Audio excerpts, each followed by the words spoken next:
Today we're going to talk about mark making. And mark making is something that you can add to your Bible journaling pages. And I wonder if I can even find, I'm trying to think of where I've got some. This is more smushing. I know there's one in the front, this one. So this is like a mark making page where you're just making random marks. And this has some spattering on it too. Mark making essentially is just using different tools and supplies to make different kinds of marks on your page. So this is one that I did yesterday, and if you want to know, this is really great therapy. If you're going through something hard, just sitting down and not thinking about what you're doing or how it's coming out, and just doing mindless mark making. So this is very therapeutic if you have something going on, but it's also just kind of fun. It's a great way to experiment and try different things. Later on, I'll do a page of this, and you can take a look at that. For me, I sometimes have a hard time thinking about, okay, what kind of marks do I want to make? Because lines and circles and X's are pretty typical types of things. And so I've gone online. So you've got just regular straight lines are called hatching, and then you have cross hatching.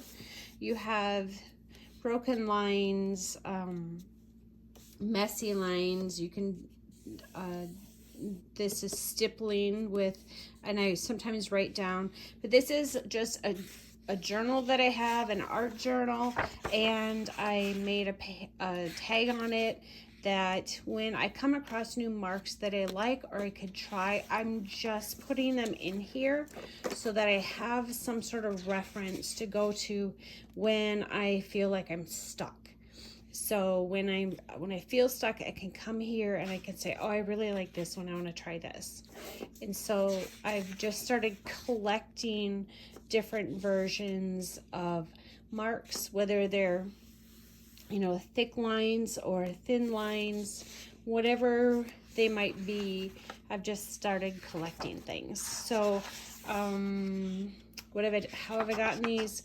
I'll go onto like Pinterest and just look up mark making or different types of drawing, and I'll run across different pages that will have things on it. And so I'll just kind of take down ideas and then put them in this journal. So this has been a really good way to collect different sorts of marks so that when I'm doing my artwork, it's available for a reference. As far as tools go, I've just collected a tray full of things to work on for today, but there's certainly 5 million other things that you could use. So very often people will use acrylic. So I have some acrylic paints. I have everything in like a blue-green theme today. I've got some gelatos, some Faber-Castell pit pens, just some crayons. I have this Jane Davenport paint pen. She's got 5 million different products, but I'm not exactly sure how easy they are to get these days. So these are like my blue-green ideas. Oh, and then I have these Caran d'Ache too. And then I have a lot of black and white. So for example, on this page here, I covered a lot of it in blue and green, and then I went back over the top of the color with black and white. So for black and white objects, I've got some chalk here, and I like this soft one because it's just easy to use. Another paint pen. This is what do they call these? China marker. That's kind of like a pencil. Permanent pen, micron pen, 08 on the end. This is a ink pen, so it's a brush pen. It's got a brush tip on it.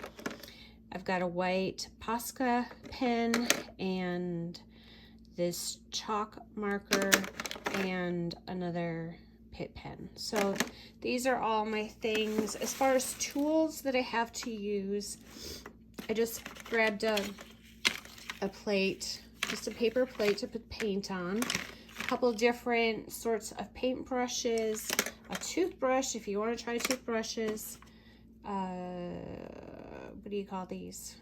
Some sort of spatula, a painting spatula of some sorts.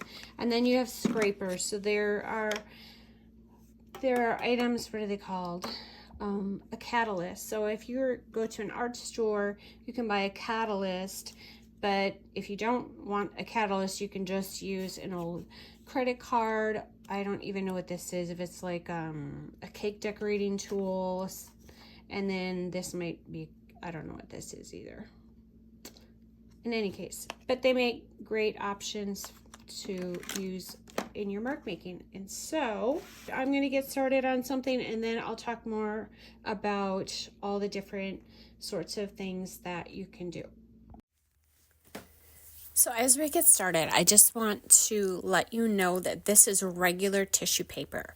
There is art grade tissue paper that is much stronger than what you would get in your gift wrap section.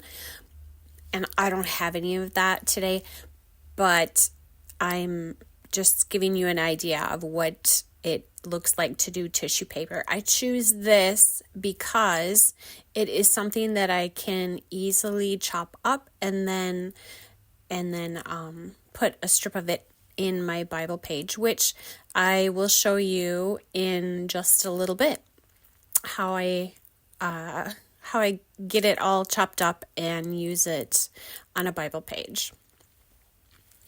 So I just want to talk a little bit about tools and materials, different kinds of mark making, and some other aspects of this medium or this style of doing art, and how you can use it in your Bible. So different tools that you can use would be pencils, pens, brushes, charcoals, inks, markers, pastels, and even using tools like sticks and sponges and basically anything that you can find. You could use an eraser at the end of a pencil, whatever kind of tool that you would like, really. You can be pretty free in that realm. So your lines and your strokes. So each of your marks can vary in thickness and length and direction and pressure. And the different types of marks that you make can convey different visual and emotional and textural effects. Splattering, unlike lines and strokes that are made with intentional marks, splattering methods provide random and sometimes surprising patterns on your Bible pages. Lots of people love to end their Bible journaling with just a little bit of splattering. And you can use a watered down acrylic for that, or you could use a watercolor paint. Texture is what you end up with when you are making marks. So, for example, as I'm using this, what is it? Oh, that's a Caran d'Ache. As I'm using these are creating different textures. So whether you're using a scraping tool or a paintbrush or a marker, a pen of some sort, they all create different textures. So that depends on your pattern, your spacing, how dense your marks are together. And they can be repeated marks or they can be absolutely random marks. And then when you are exploring and experimenting, you get to use lots of different techniques and discover new things and discover what you like and what you don't like. Here you can see I'm cleaning off the tip of my marker. Every once in a while they get clogged, and it's best just to give them a little bit of a clean before you put the cover back on. So this is a good way when you just create a page like this just to explore and experiment. This page is extremely crowded, I guess you could call it. I've seen lots of people who just keep layering and layering and layering like this, and some who don't layer quite so much, but they still have lots of different textures on their page. So you can, it's really up to you what you want to do, and everybody is going to end up with their own style, but you find your style because you are exploring and experimenting. And so even if you were to do this like in a journal, you'd really start to see like your art journey over a period of time, and how your style changes, and you learn new things and you love new things and you don't like others. You might discover that you have certain color patterns that you like, or certain tools that you really love to use.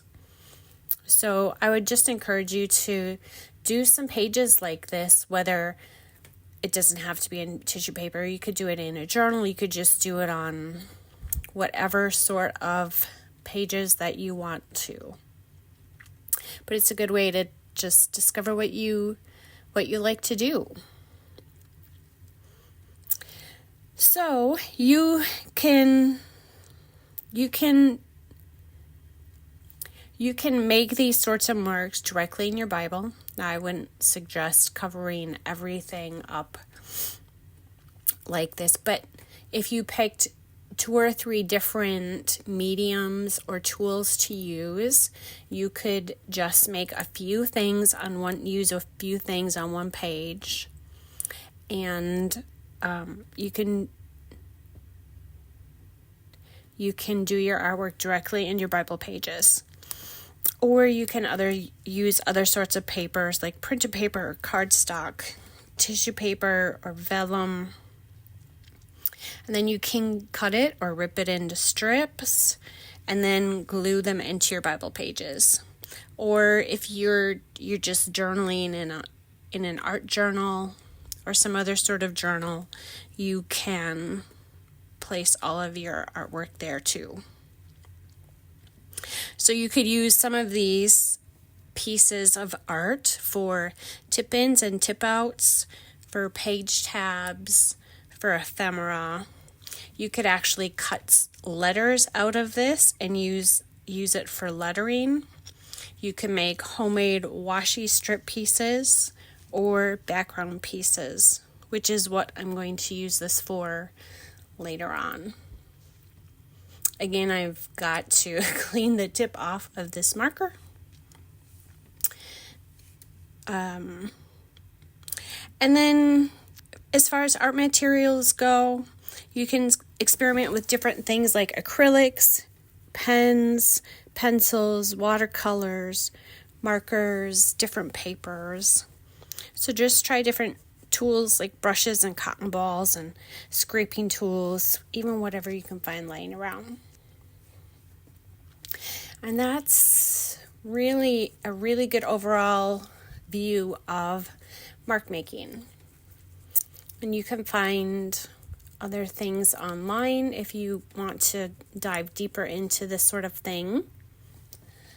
Or you could just start your own journey and do your own experimenting.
So here you can see after I've cut these into 2-inch strips that they all have their own little personality to them.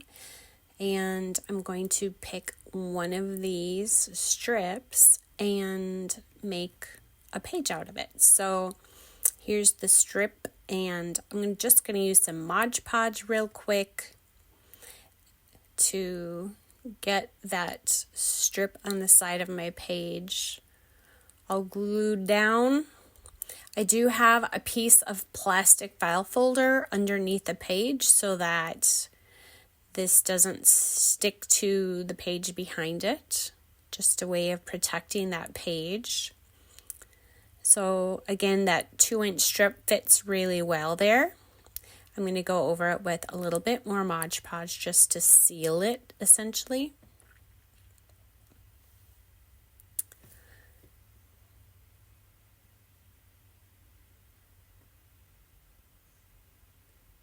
And there are a few other pieces of ephemera that we're going to add to this page.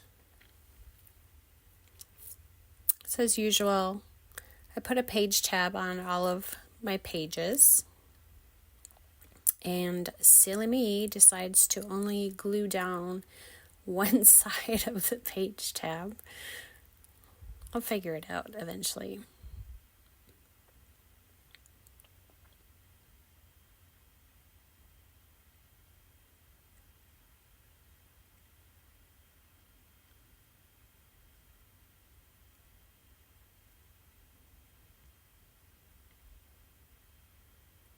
The fun thing about doing all these mark making pages is that you get such a wide variety.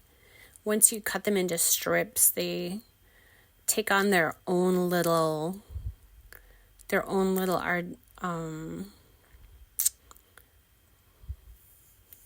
own personality, I guess. Each of the strips has their own personality. Be a good way to describe it.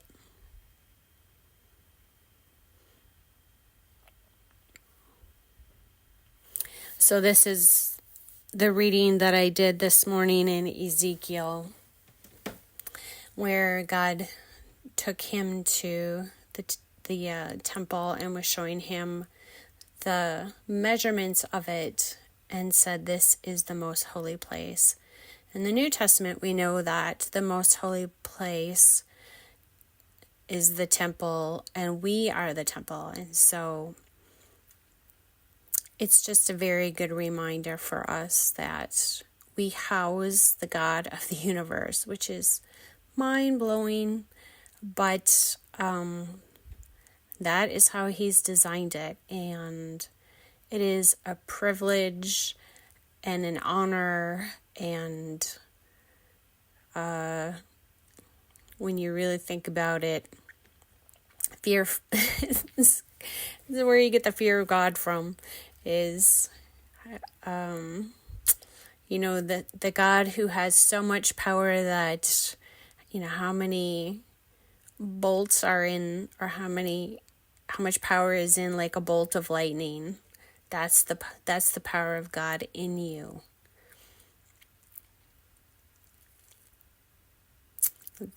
He has decided to make you his most holy place.